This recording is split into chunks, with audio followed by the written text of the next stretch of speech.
Ladies and gentlemen, this is another episode of the Brown Ballers podcast. You know the vibes. We're back. We got Kishan Mistry in the building. Super excited.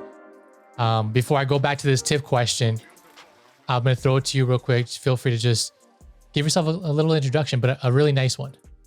Yeah, I always hate this question because I never want to pigeonhole myself into one thing. But I'm Kishan Mistry. I am a photographer, graphic designer, social media manager, and aspiring comedian as well. No, for real? On the last one? I want to. My goal in life is to write like 5 minutes of stand up. I want to write 5 minutes of stand up. I don't know if I'll ever perform, but I want to like piece together some bits and just for myself, because I've been a big fan of comedy over the last 2 years, and especially over the pandemic, listening to a lot of comedian podcasts and just being inspired by them, whether it's Andrew Schultz or Chris Stefano or any of those guys, right? It's really fun. Like, it really got me through the pandemic. I wasn't listening to like any music. I was just watching listening shows, to podcasts and all that kind of stuff. Yeah. So that's actually really interesting because like you don't hear many people say that. Also, Andrew Schultz is like, he's so wild and hilarious. How would you relate, your comedy style? Like, what's your pitch? What's your delivery? Is it like, are you similar to him? Or are you more like a Kevin Hart or someone completely different? I haven't gotten that far into it, but just like calling out things that I observe on a day-to-day basis, very relatable to people my age, especially being Indian, obviously, growing up in Toronto or Brampton, actually, and being from the Toronto area. So something centered around that kind of stuff, my community, very relatable to me and hopefully some of my peers, but very localized comedy, I would say. I like it, man. So hopefully sometime in the future, we're going to see some skits. Yeah, that's the goal. Okay, that's really actually really cool. I love that you're doing so much and that you're multi-talented. And I respect that when you said like this question is tough, because like you are wearing a bunch of different hats. Before I get into this next question, like how old are you? Because I know a lot of the viewers and listeners will know you and probably be looking up to you and trying to follow in your footsteps. But how old are you? Because I think you're a young man. Yeah, I'm still 25. I'm turning 26 at the end of the year. It's funny that it's not that I'm not young, but I don't feel too old yet. But I do feel like, hey, like especially in the content game, like there's 18-year-olds, high school kids, 19, 20-year-olds coming up, and they're doing amazing work and doing work that's recognized around the world and working with athletes or brands and all that kind of stuff. So not that I want to age myself at all, but being 25, but definitely still young and really fortunate to be able to do what I do at this age as well. No, absolutely, man. I think it's amazing. And obviously I think we kind of prefaced this before, but the Brown Ballers podcast is bigger than basketball. It's all about bringing in people who are just like yourself doing really unique things, right? So like to me and G, you're a baller, right? Doesn't mean you have to be on the court, but you're doing photography, social media, brand building, so much on the side. And that's the side that I really want to explore further throughout this episode and let the next generation or the people watching like really get to see who you are at the core. So we go back at the start, not too far, but like, how did you actually get started in this? Like what was that first job or that first opportunity that kind of like, took you down this cycle of being where you are now? Yeah, I would actually date it, not back to a job, but like back in high school, I had my own YouTube channel. And little to preface that, like in high school, I always had an interest for Photoshop. So grade 9, grade 10, I was in Photoshop and doing edits of my favorite like hockey players, basketball players, soccer players, baseball, all of that kind of fun stuff. And for me, it was really getting me used to kind of media and like learning like, hey, like even though I have terrible handwriting, I'm not an artist by any means, but digitally I could express my kind of artistic expression through that, whether it's with my favorite athletes or making logos or even just doing stuff with my name.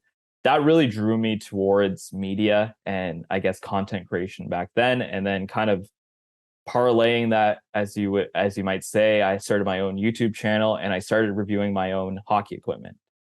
So I played hockey growing up. I played hockey in high school. I was a goalie as well. So I had a bunch of gear.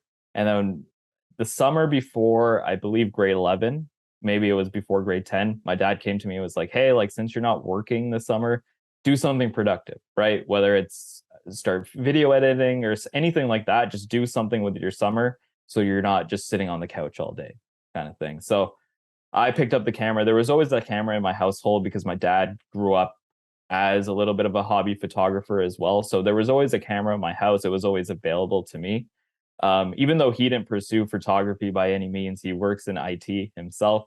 There was always a camera in my house. So I picked up the camera, started reviewing my hockey equipment. And what was cool about that was I would also reach out to companies being like, hey, like I have this YouTube channel. Wow. Can you essentially send me free stuff in order for me to review it? And this was back in, I would say the like from 2010 or 2011, 2012, that era, You were ahead of right? your So I time. would, yeah. So I would come home from school, I would pick up the phone and I would literally call these hockey companies being like, hey, can I speak to the marketing department? I'm like 14, 15 at the time and just like asking to speak to these departments. And like nowadays, like no one picks up the phone to like call anyone. It's No. either like an Instagram DM or email or anything like that. But I would like physically call these companies and the bigger companies, it was pretty hard to even like get towards the marketing department, obviously. But some of the smaller companies, they would be receptive to it and even send me some gear. And so I had a bunch of companies send me gear, whether it be a bigger company or a smaller company, but I ended up with like sticks and accessories and like all this kind of great stuff. And I thought that was a really cool way for me to learn how to shoot, how to video edit, how to even like be on social media as well. Like, Right. even though like I didn't get, I didn't go viral by any means, but like by the end of it, I had like 1,000 subscribers. Like I was a part of like the Okay. hockey YouTube community, and I was really engulfed in that kind of thing. And that kind of led me to pursuing that in school. And luckily, a local university in Toronto, Ryerson University, now called Toronto Metropolitan University, they were offering a sport media program, the first of its kind of here in Canada. And so I applied. We were a part of the inaugural class, and luckily I was accepted, one of 60 students. And kind of from there, just being downtown, being in the city of Toronto, like just fully falling in love with kind of sports and sport media. I didn't know what I was going to do. I thought initially like something in marketing or something behind the scenes, but being downtown really helped. And then kind of on the side, parallel to that, like I was doing the graphic stuff when university started. I didn't continue the YouTube stuff just with timing and schoolwork and all that, but I did pick up the camera and started my own kind of blog with a couple friends, essentially just to get into concerts for free. So here's the trend here: getting stuff for Okay. free, getting opportunities to go to events for free. Where it's Right. basically, and being brown, like we love free stuff, right? So that was basically my motivation. But picked up, obviously, having the camera. We started a blog. We started interviewing bands, local bands, bands touring, coming into Toronto, all that kind of fun stuff. I would do video. And then eventually I said, hey, like I'm here, I have a media pass, why not try photos? So started taking photos in 2015 at a few kind of local concerts. I was really into like punk music and rock music and that kind of metal scene. So shooting bands in that kind of genre. And then eventually keeping on taking photos and developing a portfolio. And then that year, luckily, Ryerson at our Frosh, we had Future and then Drake came out to perform as well. Crazy. And I had a media pass for that Uh-huh. somehow through my roommate. He got me a media pass, and I was like, amazing. And within my first 6 months, I had like Drake, Future, and then the week after, um, there's a festival called Riot Fest. I was approved for media for that, and I got to shoot Tyler the Creator and Wu Tang Clan and Weezer and Wow. all these amazing acts within my first 6 months of taking photos. And so like just gathering my portfolio and kind of establishing my name as like, hey, like maybe music photography is the way I want to go, right? Still in school for Right. sports, but maybe music is the way to go. And then continuing that kind of applying to kind of shoot for like online music magazines and all that kind of stuff. Obviously not paid. For me, it was just getting access. And the great thing, I was living in Toronto too. I could literally walk to the venues, right? 25-minute walk, half an hour walk, take the Right. streetcar, take the subway. Like I would go from class, I would take my camera gear to class, and then maybe sometimes leave class a little early and then go shoot a concert at night. And that was my second and third year, pretty much, and simultaneously still doing the graphic design stuff. And here is how my sports opportunity came. I was still doing the graphic. I'm just rambling right now, I love it, man. Break it down. I was still doing the graphic design stuff, and I was known as a graphic design person within my within my classmates and all that kind of stuff too. So I would continue doing that, and I would make edits around kind of like monumental moments in sports. And then 2016 came along. The Blue Jays are in the wild card playoffs, and they hit a walk-off home run, right? So I thought, hey, this is a great opportunity for me to make a little quick edit that night of maybe 20 minutes, 25 minutes after the game ends.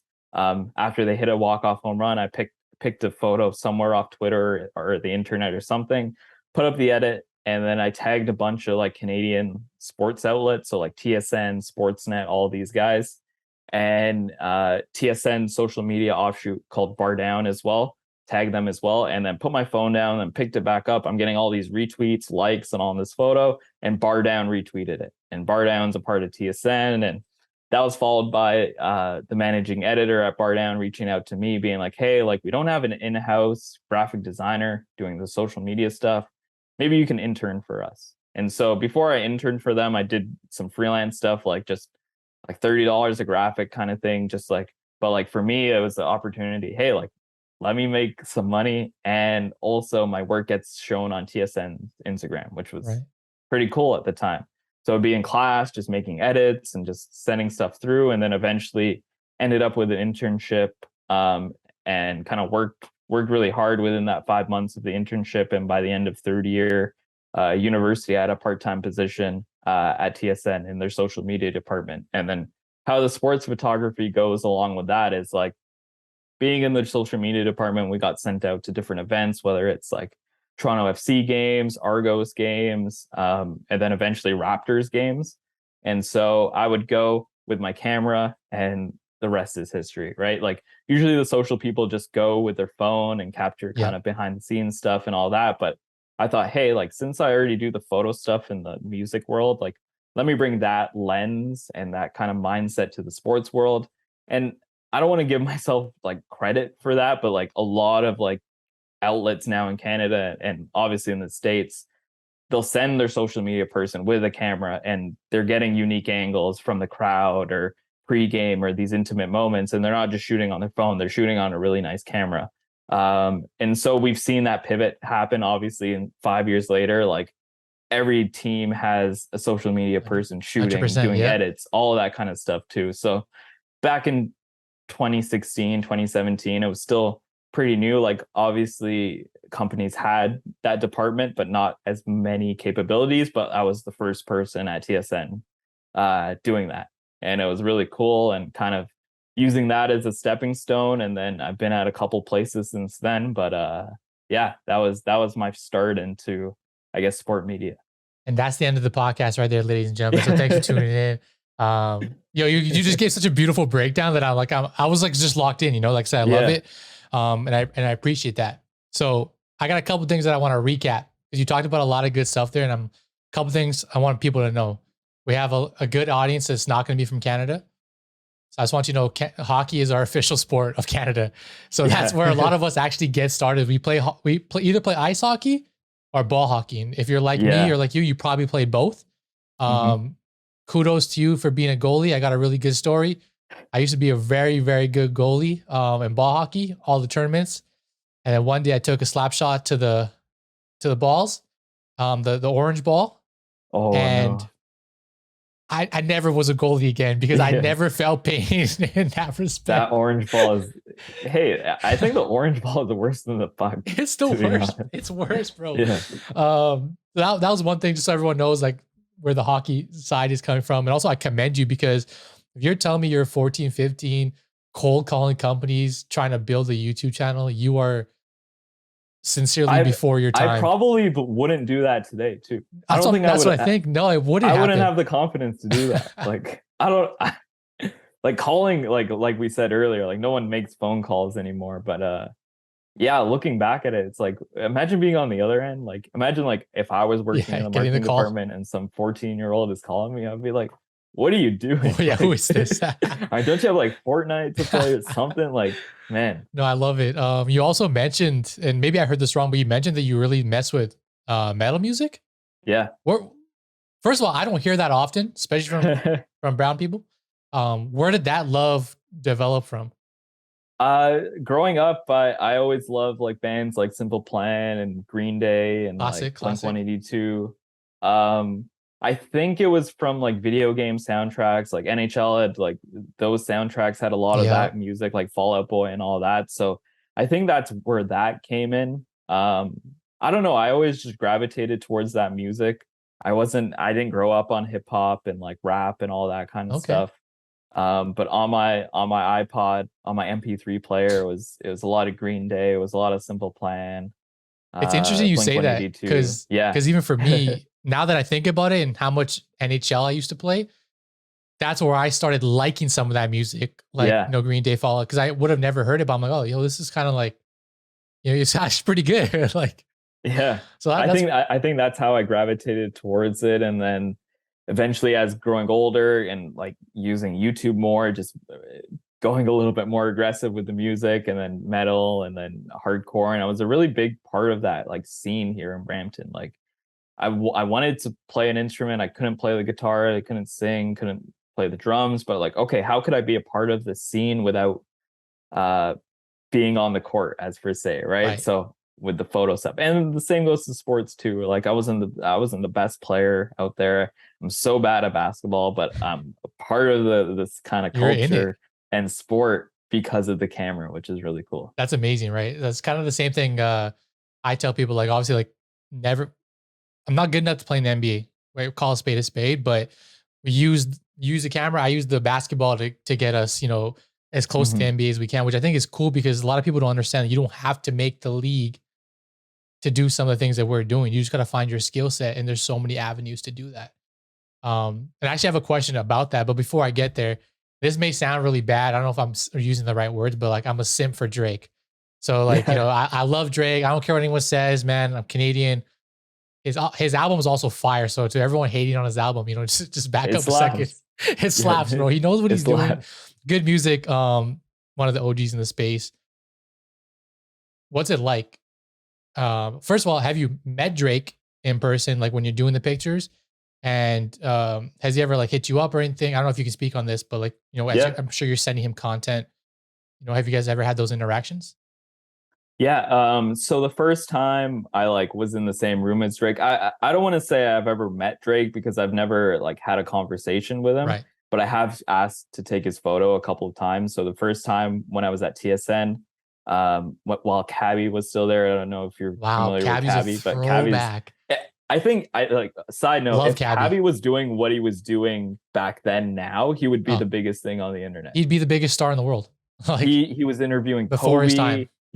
He was interviewing all these hockey players. He Yeah. was MJ, all the baseball like everyone. His And show was before so the amazing on internet, the score. I yeah, used to love on the watching score, Cabby. yeah, yeah. So shout out to Cabby. He's been a big part of my career as well, giving me certain opportunities here and there, and just Amazing. always love for him. And he's one of the nicest people ever you'll ever meet too. So big shout out to Cabby. Yeah, I like it. But going back to the Drake kind of first interaction with him, back in 2018, he and a few of his OVO partners they tried to open a sports bar called Pick Six in Toronto. Okay. Um, so they had their opening night for the media and kind of I guess not close friends but associated friends I guess to go and attend. So Cabby was there. He interviewed Drake, and then after the interview was done, I took a couple portrait shots of him. But it was like so they did the interview. I got shots of them together, Right. but I didn't get the solo portrait shot of Drake that I really wanted. Right, so kind of put my camera down. I was like, all right, I'm gonna probably leave now. And I was like, hey, like might as well just go up to him and ask him since he was there after the interview, maybe 5 minutes after. So took my camera out, put my flash on, and went over to the corner where he was. And I was like, hey, like I'm with TSN. We just want to get a couple portraits of you for social media. And like Chubbs, like kind of like stepped in and said like, "Who are you with?" Like, so Chubbs is like Drake's like bodyguard, Got it. pretty much. His like he's just always with him, and he's like, "Yeah, like who are you with?" Like, I was like, "Yeah, TSN, like just a couple photos," and then Drake did not say anything. Chubbs just said, "Oh, just take one step back and you can take a photo." So took a couple photos. Drake posed perfectly and got a couple amazing portraits of Sick. him. And then kind of a few years later, like I've shot Drake Yeah. concert once and all these kind of things. He's at the Raptors game. He's posted my photos a few times, and then it wasn't until 2019 I took a photo of him when they played against the Rockets, Raptors and Rockets, and then posted a photo, and then his fan page, Word on Road, posted. Okay. So it was like official fan page or whatever. Like wherever like Drake sees good photos of himself, he'll just take it from there and repost it. But he saw a photo on there and he saw that I was tagged, and then he messaged me being like, "Yo, like send me this picture." And he sent that message. He followed me, and then obviously sent him the picture, and he said thank you, and that was the end of that.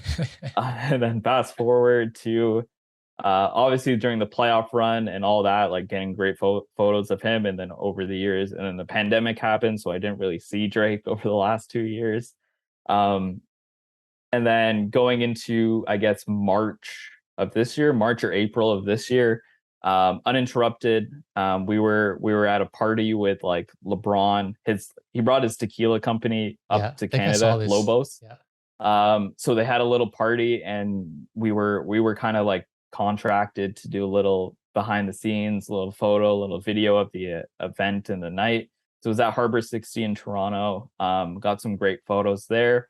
It was in a really intimate setting. Like I was with the Lakers, LeBron, like Drake was there, all of Drake's people were there, and then just I was just going around the room just asking to take disposable pictures, using a disposable camera of all the Lakers, and then eventually going up to Drake and his partner Future, Future the Prince, and then I was like, "Hey, like, can I get a photo of you two together?" And then Future's like, "Nah, like I'm not really a photo person, but you can take a photo of Drake." And then Drake did not, again, did not say anything, posed, took a couple snaps, and that was it.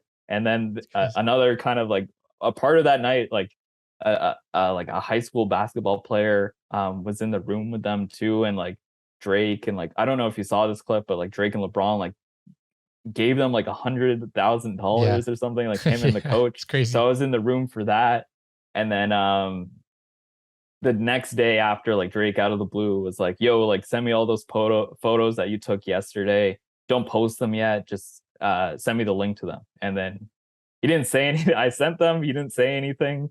But I see them popping up on like the Stake page and like Drake's page Hell and all of yeah. that. Okay. And that was it.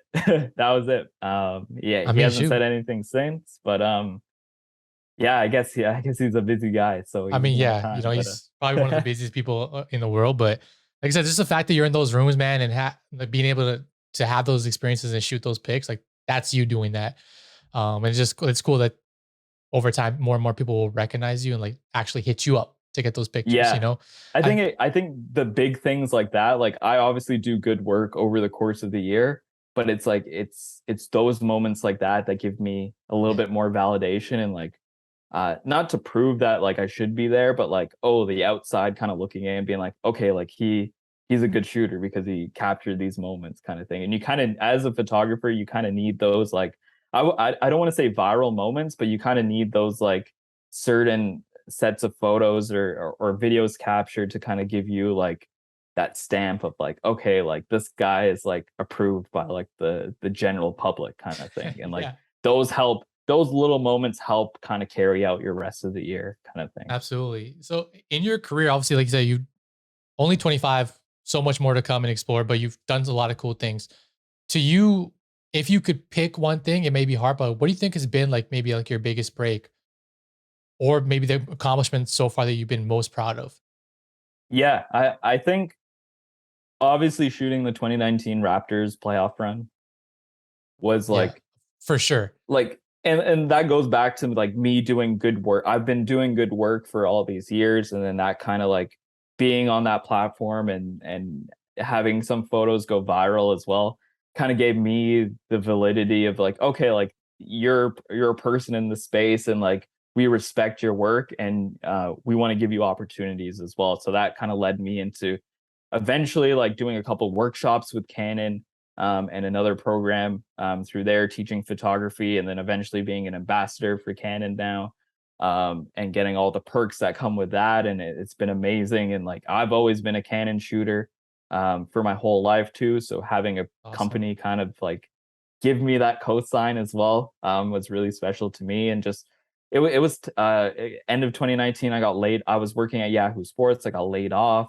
I was part of a bunch of cuts made to the company, but it was weird heading into the pandemic, right? I really didn't take any photos in 2020 at all. Maybe a couple like not corporate gigs, but like little gigs for friends, kind of here and there for their businesses. But obviously in Toronto, there was no sports going on, so for me it was like a big like, all right, what is my identity Right. now? Like obviously I was still doing the graphic design stuff, and eventually was joined onto the uninterrupted team. And like even going into 2021, like there was still no sports until like August of 2021 too. So for me that was a little bit difficult, like even as a photographer, not doubting myself and being like, hey, I'm never going to take photos ever again after this, but just like just waiting kind of thing, playing that waiting game and all that. And I know I'm kind of rambling onto a different kind of point, but I think 2022 has been. I said this earlier in a tweet earlier, but I was like, after 2019 ended, I thought I was on a really good path. I thought 2020 was going to be a really good year, and then the pandemic happened and all that happened. But 2022 has been an incredible year, and that's what I thought was There you going to go. happen in 2020. Right. And I've gotten to work with different athletes like Shaden Sharp and Shea Gilgeous-Alexander through different relationships, and working with a basketball agency called Green Sports Management, doing some photos and doing some graphic design and social media stuff for them, and actually going to Vegas and doing some pre-draft workout stuff with them, and like all that kind of cool stuff, and going to the draft in New York and with Shaden and capturing stuff there, and then stuff in Hamilton with Shea Gilgeous-Alexander and all that kind of cool stuff. So I think 2022 as a whole has been really, really cool to me, because and like obviously the Drake and LeBron stuff happened, so it's kind of like snowballed, and like I still haven't processed like the crazy like five Right. months that I've had. And I don't want to give it credit to, like I went on a trip in March, at the end of February and March, just with my high school friends. We went to Miami. And that was my first time traveling after the pandemic too. And Yeah. it was only for 4 days, but something about just traveling and leaving Brampton and leaving Toronto was really nice. And I Yeah. came back, I was refreshed, There and you like go. I was ready to kind of, and at that time, like slowly pandemic restrictions were kind of easing back in full capacity, and events were happening too. And even during the pandemic, I was telling people like, just wait till everything lifts, because you're going to be the busiest person ever. And this summer in Toronto, so many events, right? Events happening here and there every weekend, during the weekday, all that kind of stuff. And for me personally, I have to say no to certain things because I just can't keep Of up course. Yeah. with all this stuff. So I think the validity of me being in the space and people reaching out to me, it has been really cool this year, especially. That's amazing, man. And a couple things you said there too, but before I go too far, the Kawhi picture, obviously, like I said, it's one of the main ones. I'm pretty sure you got Kawhi on your back wall there too, Yeah. unless I'm So there's that mistaken. one. Yeah. There's the shot over there as Yes, the well. shot. So I'm assuming the shot is the most viral picture you've ever I would had. say so. Yeah, Yeah. like that one, and then there's also one of Fred Van Vliet in game 6 when he does like the yell, like Yes. Yeah. in the final game. So those two are my most viral pictures, because Fred posted that one after they won. Someone has it tattooed on their leg as well, like it's crazy. When when Um you take a picture like that, yeah. obviously you're in the zone, you're locked in, right? Did any of these shots ever click to you like, oh shoot, like, that has potential? Like as you So as you take it? yeah, so especially during the Philly series, like Kawhi was doing the ridiculous stuff every Oh game. man. So Yeah. after game one, he had a big moment. Like there's a picture of him like with a mean mug, like Drake's like kind of hyped up in the background. So it's like took that photo and posted it and I was like, all right, this is my best photo ever. And then then they played a couple of bad games and then come back to Toronto and then Kawhi like dunks on Embiid. I was like, all right, this is the best photo I've ever taken, right? And then they play a bad game in Philly, come back home, and then Kawhi does something else. There's some I forget the timeline. And then game seven happens, then he hits the shot. Or no, this was game five. So he hits the shot over Embiid, right? Right. And then they come back to Toronto, he dunks on Embiid. I was like, all right, this is the greatest photo ever. And then game seven, and then in that moment, I don't know what's gonna happen, right? They hit a buzzer beater. I'm just flicking away on my camera, just shooting the whole sequence. I have the whole sequence of the ball like bouncing a bit. And I picked the one of him kind of like because there's a couple of viral photos from that moment. A couple of them, like Mark Blinch got of him squatting, and you can see the ball going in and like just Yes. waiting. That's Yes. one of the best photos of all Yeah. time, right? Unreal. And then the one I posted was of him actually shooting and the shot going up with the ball. But posted it, and it's like a few of the Raptors, like Jeremy Lin reposted it, a couple of the Raptors reposted it too. Um, and it was like on a mural on Queen Street in Toronto too, right before the finals began. So I think during that I guess playoff stretch, I was getting photos every night being like, hey, like I'm going to shoot the game and I know I'm going to end up with one of the better photos of the night. I just had that I confidence love with it. me, and I felt like not like a player, but like I like no one could touch me, right? And I still feel that way, and I have that like confidence, and like even like recently, I shot Chris Brown and Lil Baby So that dope. concert in Toronto, Yep. and like just coming out of that, I knew And like those were I cold, got the by the best way. shot of this Yeah, concert, those were and cold photos. like for me, that was my first concert I shot in like so long, right? I Right. shot one like in the pandemic outdoor festival, but that was my first concert since like early 2020. So for me, I was excited. It was an amphitheater show, and I was like, I have this confidence that like if I shoot a show or shoot a game, like I want to end up with the best photo That's how from the night. yo, that's how it should be though. Cause like honestly, and this is my next point, because like photography has been evolving, right? And what I say is like there's a lot of social media photographers. I know you're probably friends with the guys like Cool Mac and Jay Squirt and Yeah, X and X. There's so many big names going to these events capturing photos. So like I feel like to stand out, you need that mentality is just part of it. Right. Obviously, the other part is like the skills you have. And I want to commend you because I've been following you for a while, but one of the things that really caught my eye was like your graphic design skills. And that's what like makes you so interesting because like you're so multifaceted. It's not just yeah. I'm sick at photos, you're doing videos, but your graphic designer is like really good, bro. Like I'm sure people compliment you on that, but like, and I'm sure you're probably using Photoshop as the main tool, but Yep. for you, like what got you there? Is that just experimenting and trying out different ways to be creative, or is there something that really clicked where you're just like, yo, I can do this and do it very different? Yeah, for me, it was even like when I started, like there was YouTube tutorials, and like Instagram wasn't really as big as it is now. Well, now it's not even. Yeah.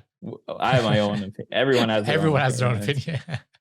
But I think my biggest thing was like making like wallpapers for people. So I would make wallpapers and post them on Facebook, and I would tag my friends. And like the coolest thing for me was like someone using my photo as a wallpaper, right? And Yeah, that's that's for dope. graphic design, that's for my photography, that's for everything in that space. And for me, it was a way to like just do cool edits of for like do wallpapers for myself too, right? And just have my favorite athletes as my desktop wallpaper and all that kind of stuff too.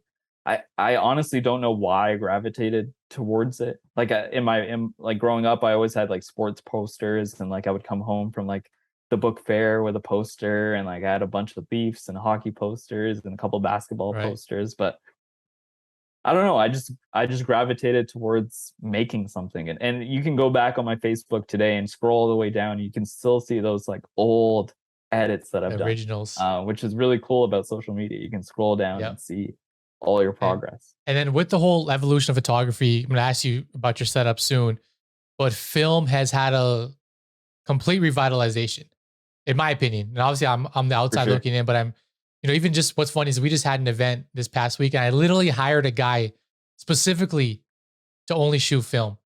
Cause like it's just become a thing on social media that we're seeing. And not only do the pictures look sick, it just like it provides a completely different vibe. Mhm. On your side, being in the industry and having that experience, like where did that come from? Like people starting just basically just using film and Polaroids to capture pics.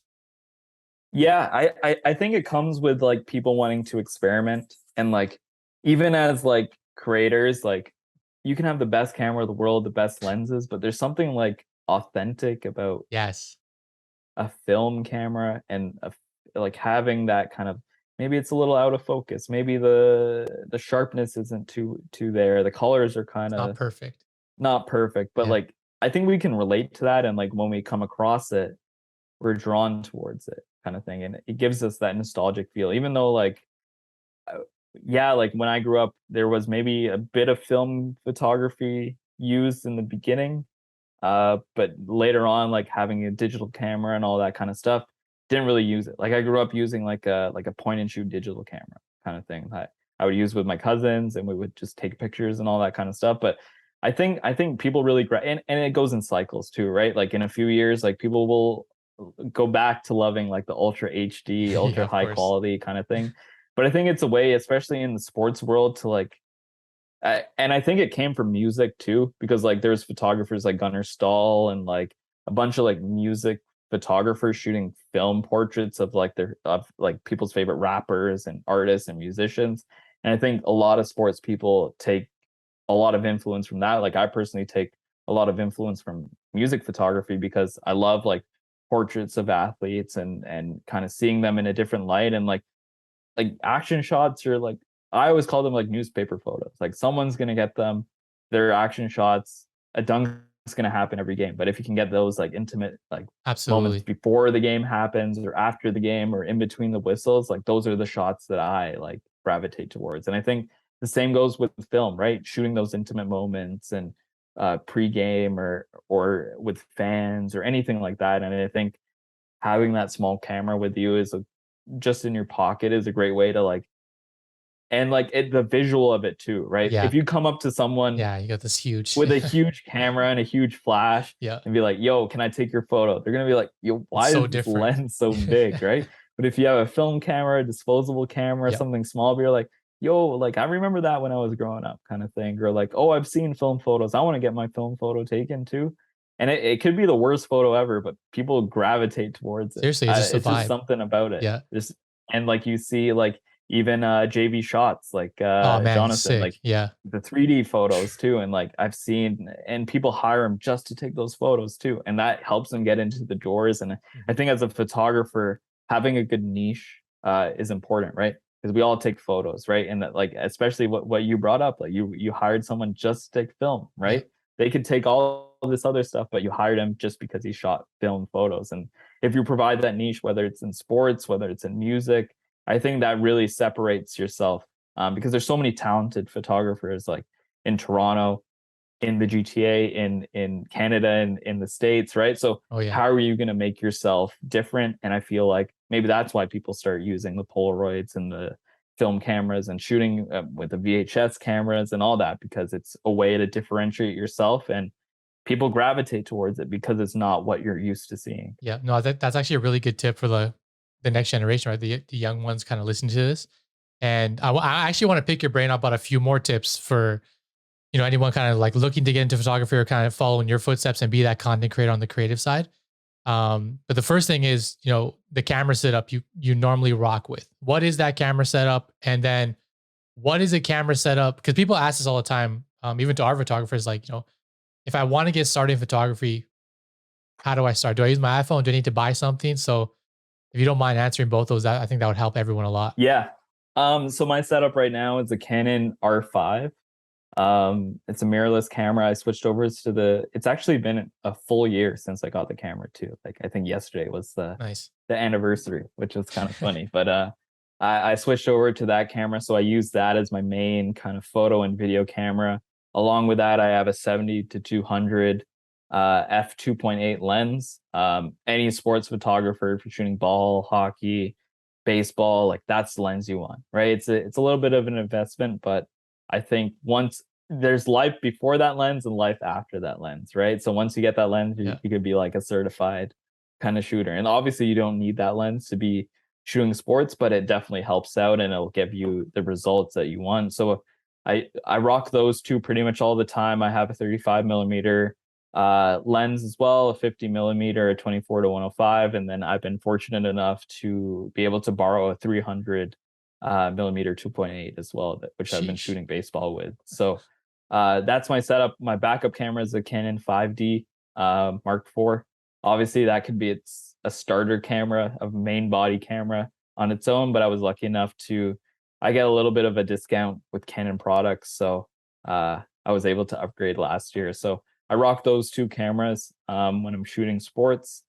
But I keep my bag pretty light. I usually only take maybe one body to a shoot. Maybe I take two if I'm shooting sports, but if I'm shooting portraits or anything like that, it'll be that camera plus 70 to 200 and a 35 millimeter. And like you can keep it light. And I always tell people like the gear you have is the best gear that you could use. Like the gear that you Right. use today is way better than the gear maybe 15 years ago, right? With the cameras, with the lenses, all that kind of stuff too. So never use that as a kind of uh as your downfall kind of thing. Like practice with that, get good at that, and then as you kind of start transitioning your hobby into a source of income, look at it as an investment. Okay, I'm going to buy a new body. I'm going to buy a new lens, all that kind of stuff too. And it'll eventually pay for itself. But starting out, I'm a Canon ambassador, so I'm going to say pick up a Canon. Yeah. Some of the earlier kind of like the cheaper mirrorless cameras are really good systems to learn on, and shooting sports, you're going to want to, whether you're doing photo or video, I think mirrorless is the way to go. These days, you're going to see everyone use a mirrorless camera in I think 3 to 5 years. Like some Yeah, for sports sure. photographers still have the DSLRs kind of set up, but I think in 5 years, like I still have to switch my lenses over to the mirrorless systems, but all mine are kind of the old mounts. But I think in 5 years, like everyone's going to be using that, and it's just the frames per second, the autofocus, like all that shooting in low light, and all those things. Like especially if you're shooting basketball and you're not shooting obviously no In not an everyone arena. shoots in an NBA arena. So if Exactly. you're shooting in the high school gyms or university or college gyms, it's a little bit less light in there, so you're gonna have to crank up your ISO. So a full frame mirrorless camera, some crop sensor cameras are pretty good as well. But yeah, I always say Canon, either the EOS R or the EOS M50, one of those great camera to learn on. Like the camera that I started with was a Canon 70, which is a little dated now, but it was that camera. And then for the bulk of my career, I was using a Canon 60. And I remember a fun note that I got from someone was like, "There's no way you're taking those photos with that camera. I have the same camera. There's no way you're getting those results." So that was the camera that I used until kind of got to upgrade to the 5D. But yeah, any gear that you have and that you have accessible to you, it will serve you right. And especially with the editing softwares and the way you can kind of edit photos, you can use any camera, any lens. Hey, you can use your phone as well, and Yeah, you 100%. can get some really good results as And well. I'm assuming just real quickly, you're also once you're taking photos, are you using Lightroom, Photoshop? What's the main go-to for editing? Yeah. So mainly Lightroom for everything and everything. I don't do too much editing on my photos, just a little color adjustments Got you. here and there. I'll bring it into Photoshop if I need to kind of get rid of like Photoshop a little Yeah, areas or something. kind of get rid of people or anything like that. But mainly Lightroom for all that kind of stuff. All the graphic design stuff is done in Photoshop. But the photos, everything in Lightroom, I have my presets and literally take like 2 seconds on a photo. I And just put on the preset. and the presets, that's what you've developed for your own personal style, right? How you want your stuff to look. Yep, Yeah. exactly. And I always recommend to people like when you're starting, download a bunch of free presets, Yeah. right? Because you can learn how they're made, right? You can kind of work backwards, being like, why is the color like this? And kind of look at all the settings, be like, okay, like they changed the tone curve here, or Right. change these sliders here, and you can kind of develop like, okay, I can piece together all maybe like 3 or 4 presets together and get the look that you kind of like and want. And especially if you're shooting a sport indoor versus outdoors, you're gonna have a different look. So over time, you're just gonna kind of develop your own style, and that'll happen. But my biggest piece is like, don't ever copy someone. You can take inspiration from someone, but like don't like bar for bar like just copy them, because Yeah, of course. I don't know, like I know. people get And it weird happens about all the that time, but too. you got to find your own unique style. Um, Now, can I throw a couple extra questions at you here? Now, correct me if I'm wrong before I ask you this question. You've been running the uninterrupted Canada TikTok, Yep. right? So I follow it, I see it. Everything in the last, since COVID hit, it's been TikTok, TikTok, TikTok, right? Everything for us, the next generation, everyone's building on there. People are changing their lives on that platform. TikTok for some people can be very hard to crack. And a lot of people don't understand that it's not just what you're posting. It could take 100, 200, 300 videos till you go viral. But what are some tips that you can give? Because there's gonna be a lot of people on this trying to build on TikTok, trying to grow. You've been successful at it. What's been the formula or things that have worked for you? I think the people think you can just go on TikTok and not think too much and post like, let me just compile a couple of clips Anything? together and just put it out there. Yeah. And I think that's where the disconnect is. You really have to tell a story. And as a photographer, as a person that works in sports, like storytelling is the biggest thing, right? Give a reason why like people should be hooked into the video in the first, I don't know, second, 2 seconds, whether it's with clickbait kind of caption or kind of clickbait scene, and kind of have that beginning, middle, and end, right? Have that payoff at the end. So even though my personal TikTok, I just don't have time to like sit down and be like, all right, I'm going to spend an Personal hour is always today hard. and like make a TikTok, right? It's difficult, especially if you have to put yourself on camera and all that kind of stuff. But I think just being on trend with things going on, whether it's being on in conversation with a certain trend or a meme, or in sports, a certain topic. If the Raptors trade for someone, make a video about the person they traded for. If you're working in sports and you shoot an event, make a video about that event right after. Like as soon, I think timing is a huge thing too, right? You don't want to wait like 2, 3 weeks to be like, You oh, I gotta be shot this timely, event two, man. 3 weeks ago, right? Yeah. Because people are not searching for that. It's not in their conversation. They're not like when they're scrolling on their. If you've noticed, like if a certain concert happens the night before, the next morning you wake up, you'll see all these clips from the concert, right? Same with sporting events. Yeah. Same with like social events, same with like entertainment, everything like that. So you always want to be timely and kind of be a part of that conversation too, and tell a story, right? Don't just compile clips together. Sometimes it works, sometimes it doesn't.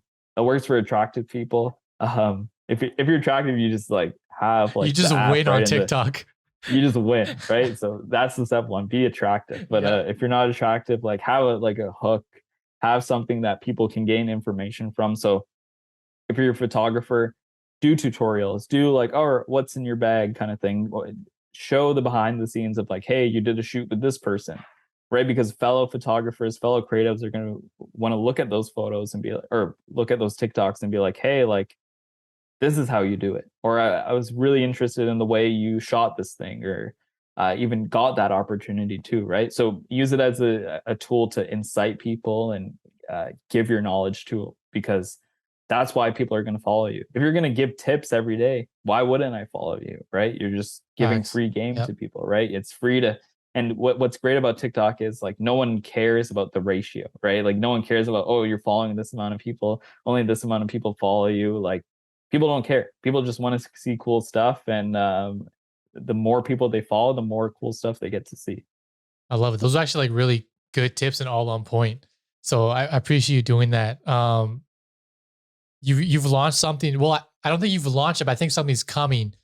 I don't even know if you're allowed to say it on this podcast, but your photographer's favorite photographer. Yeah, I want to uncover this a little bit because I don't know if you can uncover it, if it's a clothing brand, if it's just something cool you're doing, or if maybe it's just like your slogan. Obviously the saying itself is dope, right? Your photographer's favorite photographer. Like what is that? And what do you want to yeah, do with it? yeah. So I one of my close colleagues at MLB, he did a great logo for me, Mistry. So Yeah, of over the last few years, I've been wanting to do not like merch, but just a way to brand myself a little better. course. And I thought it would be a great idea to like first off have a logo actually created for myself, and then that saying your photographer's favorite photographer. A lot of people have been like commenting that on my posts and like variations of that. So it's like, why not own it, right? Why not put it on a shirt? And what's great about the saying is like it's not only relatable to me, it's like anyone can wear that shirt. If you feel like you're your photographer's favorite For real. photographer, you can wear that shirt, right? And so the goal for that is for all my photography friends and people in that community to like wear that shirt and go out to shoots and go out in public and be like, that's how I feel, right? Because a lot of people like in especially in this industry, they get imposter syndrome, right? They don't Yeah, feel like they belong. They don't feel like they deserve certain opportunities. I feel not that I feel the opposite, but I feel like you should be proud of where you are. You should be like if you're really good at what you do, people are going to gravitate towards that, and especially within my community of like brown photographers that we all know in the GTA. And we kind of have our own group chat and all that kind of stuff. And what I love about it is when we have certain opportunities that we can't carry out, we'll message that chat, being like, hey, can you cover this? Can you do this? Can you do that? And I think it's that full circle and that kind of, I don't know, that community. I want people to feel a part of that, and whether it's with a T-shirt or maybe it's an event that I put on this year, maybe next year, kind of have it branded under one umbrella, and kind of make people gravitate towards it. I just don't want it to be. I don't want it to be like selfish towards me. I want people to feel a part of like a absolutely. Build community, that community. um, and hopefully that happens soon. So I love. I'm in the Yeah, process of doing some shirts up, so you'll see hopefully a couple come out very soon there you go. Perfect. after this pod That's enough drops. of a Yeah. tease that we need, man. I'm excited. Like I said, I love those 4 words being on a tee. I think that is like a global community that you're going to build because it's just so relatable. Um, Last couple things for me, and maybe get a little bit more deeper and motivational here. We'll see where your answers take us. So obviously, like I said, you're a brown baller. You're someone of influence with brown skin, like just doing really dope things, and also like breaking normal cultural stereotypes, especially being in the lane that you're in, right? Because that's at the end of the day, like what we do is not a normal lane Mhm. as of yet in our culture. Have you ever like sat? I don't know like how you see this because everyone sees themselves in a different place, but for me, when I look at you, I'm like, okay, because I know a lot of photographers in the space. I don't know a lot of brown skin photographers, Mhm. right? So I actually look at you as like one of the main guys, if not the main, and if not the leader setting the standard for what's to come. Have you ever like thought about that and how you're impacting the culture of the next kids coming up and just being brown and owning it in this space? Yeah. When I first started in sports, I didn't really take it in.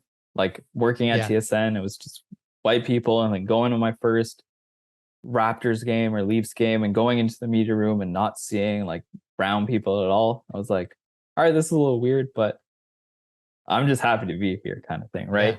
And over the years, obviously being in those rooms constantly and like, all right, like we gotta like change this somehow, right? And obviously, like being brown, like you're brought up, okay, you're gonna be a doctor, you're gonna be a lawyer, you're gonna work in Yep. computer science, you're gonna be all that stuff, right? And like I was fortunate enough that my parents didn't pressure me into doing that. And I think that's like step one, right? That's a huge barrier that you overcome because like as brown kids growing up, all you want to do is make your parents happy and like all that kind of stuff. And you don't want to let them down too, right? If you pursue a career in the creatives or even sports for a matter of fact, like there's no like guaranteed like success with that, right? Exactly. And so in my shoes right now, I want to make sure that people feel comfortable like pursuing their dream of doing that, and like just like being a representation, like seeing people like me. Like I did a chat like at the end of last year, and someone came up to me and was like, yo, like I show your photos to my parents because Yeah. you're a brown kid, I'm a brown kid too, and like just to prove that like, hey, like you can make a career out of this too. And like That's that so really stuck with powerful. me too, right? Because like people that I don't know like will be like, hey, like there's this brown kid in Brampton, Toronto, like shooting all Dude. these cool things, right? So Yes. that just like blows my mind, kind of thing. So like anytime I can kind of pass my knowledge on to someone, and support someone, I'll always do that because I want to see like more brown people in sports. And obviously there's a little like community of like South Asians in sports, which Yep. is really cool to see. Um, but I would like to see more of it too, especially in Canada. I feel like in the States there's a little bit more.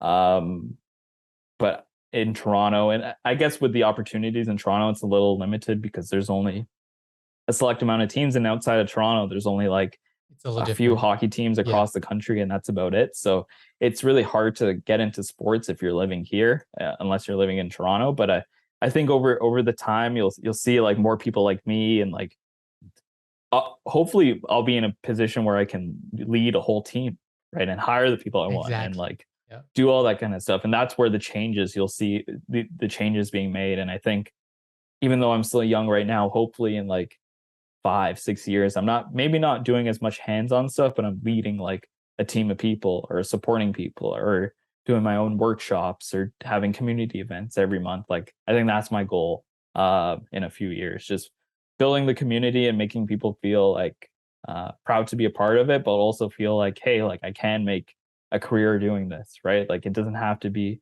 the traditional route. I can take photos, I can work in sports, I can work in the marketing sector. I Yes. can there's so many jobs that you can Yes. do in sports. And it's Preach. not just limited to being on the court or being on the playing surface, right? There's so many positions outside the field of play. I'm so happy you just went on that rant and said all that stuff because like it just gives proof to like what we're trying to build with Brown Ballers, right? Because like it's going to be the home for South Asian athletes. Like this is what we're trying to do is we're trying to uncover people like you and find out where everyone is and where they're hiding and spotlight them and really like start cultivating this community further, because there's just so many dope people, and we're able to connect over Zoom and do these calls. But like, imagine when we start like having these meetups in Yeah. person, like you said, these workshops where we're coming all over the world to connect, like, and inspire the next generation. Like that's what gets me excited. Man, you've done so many cool things. The list is unreal. Uninterrupted Canada, MLB, Raptors, Blue Jays, Slam Magazine, which we didn't even talk about. We'll have to get you back for another podcast. Like, you know, so many viral shots, so many moments, like extremely skilled individual for only being 25. And you're literally just not even just getting started. Like your prime's gonna be probably 35 or so. So I think that's what's so Yeah. cool about some of the things we're doing. Like our prime's gonna be so much later in our lives. I want to give you the floor to kind of end off the podcast. As many tips as you want. Normally people give 3. You want to give more, go ahead. Whether it's life tips, motivational advice, how to become the next creative like yourself, anything you want to say to the people listening that will maybe push them in the right direction. Yeah. So I have a few that I always tell to people, but number one is like if you're a creative photographer, video, graphic designer, post your work, put it out there into the world. Like that's how I got all my opportunities. And that's the great thing about social media. So like post on Facebook, Twitter, Instagram, TikTok, like, and just put it out there, right? There's a lot of people that, especially like a lot of photographers that I know, like they won't post in like 6, 8 months. Maybe they're still working and doing their thing. But as an outsider, I'm like, well, maybe it was just a hobby for them. Yeah. Maybe I want to hire him, but he hasn't posted in like 6, 8 months. So I'm like, I'm not going to hit them up because I don't know if they're still doing work, right? And that just gives that illusion to people, even though you may be working and doing your thing. And I know social media, it's its own thing, and like people have their own opinions on it. But I'm like, personally, like just put your work out there. It may not be your best work, right? Not everything is going to be a 10 out of 10, 11 out of 10. Just put it out there and you never know who's going to see it, right? Like if you kind of keep everything to yourself, no one's going to know you're an awesome photographer, awesome videographer. So that's my first tip. Post your stuff. Reach out to the right people too. A lot of people go about it a little bit the wrong way, kind of like thinking about, hey, like, do you have a job? Do you have this? Do you have that? Right? Just asking people. But really, you want to like provide someone with value, right? So here's an issue you have. Here's my solution for it. Whether it's like update, like, hey, like I see your headshots on your website need updating. Like I can do that. Right. Or if you want to work for a certain like university program, like, hey, like it looks like you don't have an in-house photographer. I can do that kind of thing, right? And a lot of people don't know the issues until you kind of confront them, and obviously go about it in a respectful manner. But like reach out to people because you never know who doesn't love photos, right? Of themselves, like especially Straight up. photographers, right? Yeah. If you want to work with a model or an athlete, like just hit them up. Like you may not get paid in the beginning, but it's a great way for you to develop a portfolio. And what's even more special is like you develop that relationship. So if you want to work with an athlete, I always have this like saying like you don't want to work with someone like an athlete doesn't want to work with you if they don't know you, right? So how are you going to work with like your favorite NBA player if you don't know them? Like why would I want you like around me all the time if I don't even know you, right? Kind of thing. So you have to develop that relationship with them. Maybe do few free things here and there, and like obviously be a good person first. That's always important, right? Like the skill will come at the end of the day, but if you're a good person, you're someone that I want to go out for a drink with, go out for a coffee with, go out for lunch with.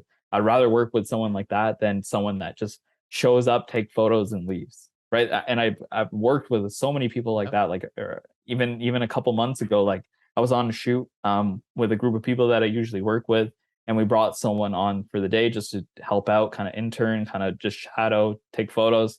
And we invited him out for dinner after going to the keg, right? For a nice like steak dinner. And he was like, nah, I'm gonna go home, right? And I was like, that was like the biggest mistake. Like you should have came out, had a good conversation with like the photo, Exactly. like and like during that time he was home, like he was editing photos and like posting them. Like you shouldn't do that anyways, but like you should have come out, like have a good conversation and be like a friend first. Because I'm like, I would rather work with you after if I got to know you a little bit better. So those are a few things, and yeah, just be proud of your work too, right? That comes back to like posting your work, but obviously be proud of it, right? Post everywhere, showcase like who you worked with, showcase your wins and all that. Because if you keep everything again inside and like maybe you worked on a dope shoot, like let people know you did that because there might be another company or another person that wants the same thing done for them, and you have that proof of concept already there, a sample, a portfolio of stuff. So do all that great stuff, be a good person, manage networks, and networking with people a little better. And if you don't feel comfortable in a situation, whether you're not getting paid or you're not getting um, a proper exchange Oh, of like yeah. your work for your worth, feel free to leave that situation too, right? Obviously, like burning bridges is one thing, but look out for yourself at the end of the day, right? For myself, like I have a problem saying yes to everything, and I'm slowly becoming that person to be like, okay, like I can't do this, but I can relay that on to someone else and like give someone else an opportunity, and hopefully they'll do the same thing for me later down the line. So always that's full circle, full circle approach, and saying no to things if you can't do it, if it's too ambitious for you or you don't think you can kind of execute it the way you want. Provide a solution for a fix, and all that kind of stuff, and I'll come back to you too. Maybe a few months down the line you'll be more confident to do a certain project or have the capacity to do it. But everything will always come back to you. Everything always happens for a reason. And to go on that manifestation kind of point, I always write down my goals as well. That's a huge thing. Physically write it down in a notebook at the beginning of the year. I'll write down a few like big goals for the year, and then along the year I'll write down a few things, but and I'll always look at it too, and like they always come true, which is really Yeah. really I, cool I to I see. think manifestation is actually very underrated. Yeah. You know, people think it's kind of like silly, but I do the same thing, man. Like you visualize it, you believe it, you achieve it. And I think that's like something that the younger generation doesn't get. But hold on, did you have some more? Because you were on a roll there. I think that's it. Okay, Just you like speak it into you existence, gave and like some, also like yeah, print out your work too. As a photographer, yeah. like make sure you physically print it out, because a lot of times we just see stuff on our phones and our laptops. And we don't get to like see it in real life, kind Enjoy of it, thing. yeah. So Yep. print it out, have it in your room, do a photo book, give prints to your friends. It's a good birthday present, good gift to give at Christmas. So and people love photos too, right? Nice frame, all that kind of stuff. So print your Beautiful. work. That's my final piece of So advice. look, if you're not already following my man, please do so. The journey is just getting started, and it's gonna be a long one, but a good one. So I'm excited to keep building this relationship with you, man. Excited to see where you grow, and hopefully we're gonna be doing some more stuff together in the lab, India Rising, brown balls, all Yeah. that kind of good stuff. I know we got a lot to talk about and do. I'm excited for the merch drop. I'm just excited to see what, you're going to continue to do and what other barriers you're going to break, and also what your next move will be, because I'm sure there's some cool things coming up. So I want to thank you again for joining the Brown Ballers podcast. Just thank you for your time, man. This has been exciting. I think a lot of people are going to, listen to this episode and really enjoy it.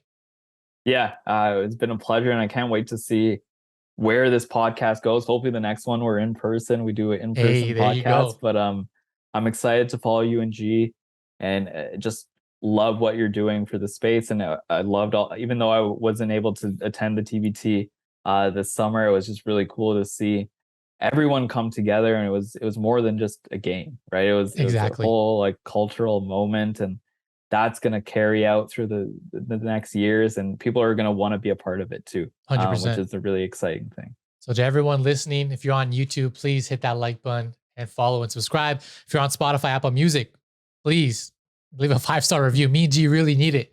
We're begging you to do that for us. Drop a like, leave a comment, hit us up on Instagram for DMs if you have ideas for future guests or topics you want us to discuss. And as always, just thank you for listening. We're starting to really grow the podcast, get a lot of good listens all over the world. So thank y'all. And until next time, be easy.